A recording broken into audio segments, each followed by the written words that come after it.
നമസ്കാരം. പെൺകുട്ടികളെ ലൈംഗികമായി പീഡിപ്പിച്ചെന്ന കേസിൽ വിചാരണ നേരിടുന്നതിനിടെ ആത്മഹത്യ ചെയ്ത കോടീശ്വരൻ ജെഫ്രി എപ്സ്റ്റീനുമായി ബന്ധപ്പെട്ട കോടതി രേഖകൾ പുറത്തുവന്നതിന്റെ ഞെട്ടലിലാണ് US.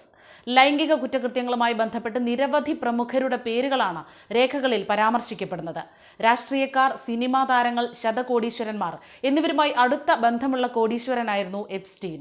2019 മരിച്ച എപ്സ്റ്റീനുമായി ബന്ധപ്പെട്ട കേസിലെ 1000-ഓളം പേജുകളാണ് ന്യൂയോർക്ക് ഡിസ്ട്രിക്ട് കോടതി ജഡ്ജി ലൊറേറ്റ പ്രെസ്കയുടെ ഉത്തരവ് പ്രകാരം പരസ്യപ്പെടുത്തുന്നത്.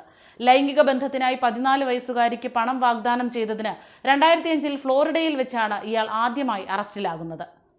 തുടർന്ന് പ്രായപൂർത്തിയാകാത്ത നിരവധി പെൺകുട്ടികൾ ഇയാൾക്കെതിരെ സമാനമായ ആരോപണങ്ങളുമായി രംഗത്തെത്തി. 2015 ഇപ്പോൾ പുറത്തുവന്ന രേഖകൾക്ക് അടിസ്ഥാനമായ കേസുണ്ടായത്. വിർജീനിയ ഗ്യുഫ്രെ എന്ന സ്ത്രീയാണ് ജെഫ്രി എപ്സ്റ്റീന്റെ കൂട്ടാളിയായിരുന്ന ഗിസ്ലെയ്ൻ മാക്സ്വെല്ലിനെതിരെ കേസ് ഫയൽ ചെയ്തത്. 2021 ഇവർ കുറ്റക്കാരിയാണെന്ന് കോടതി കണ്ടെത്തി. ഇതുവരെ പുറത്തുവന്ന രേഖകളിൽ 170-ലേറെ പേരുകളാണ് ഉള്ളത്.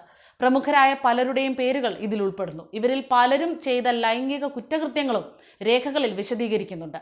ഹോളിവുഡ് നടനും ഓസ്കാർ ജേതാവുമായ ലിയനാർഡോ ഡി കാപ്രിയോ, ബ്രിട്ടീഷ് ഭൗതികശാസ്ത്രജ്ഞനായിരുന്ന സ്റ്റീഫൻ ഹോക്കിങ്, മുൻ അമേരിക്കൻ പ്രസിഡന്റ് ബിൽ ക്ലിന്റൺ, ബ്രിട്ടനിലെ ആൻഡ്രൂ രാജകുമാരൻ, അന്തരിച്ച പോപ്പ് താരം മൈക്കിൾ ജാക്സൺ, ഗൂഗിളിന്റെ സഹസ്ഥാപകനായ സെർജി ബ്രിൻ, മുൻ അമേരിക്കൻ പ്രസിഡന്റ് ഡൊണാൾഡ് ട്രംപ്, ഭാഷാ പണ്ഡിതനായ നോം ചോംസ്കി, ഹോളിവുഡ് നടി കാമറൂൺ ഡയസ്, ഓസ്ട്രേലിയൻ നടി കേറ്റ് ബ്ലാൻചെറ്റ് തുടങ്ങിയവരുടെ പേരുകൾ രേഖകളിൽ പരാമർശിക്കുന്നുണ്ട്.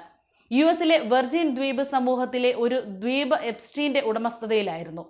ലിറ്റിൽ സെന്റ് ജെയിംസ് ഐലൻഡ് എന്ന ഈ സ്വകാര്യ ദ്വീപിനെ പീഡോഫൈൽ ഐലൻഡ് എന്നാണ് വിശേഷിപ്പിച്ചിരുന്നത്. ഉന്നതർ ഉൾപ്പെടെയുള്ളവർക്കായി പ്രായപൂർത്തിയാകാത്ത പെൺകുട്ടികളെയും സ്ത്രീകളെയും എപ്സ്റ്റീൻ എത്തിച്ചിരുന്നത് ഇവിടെയാണെന്നാണ് റിപ്പോർട്ട്.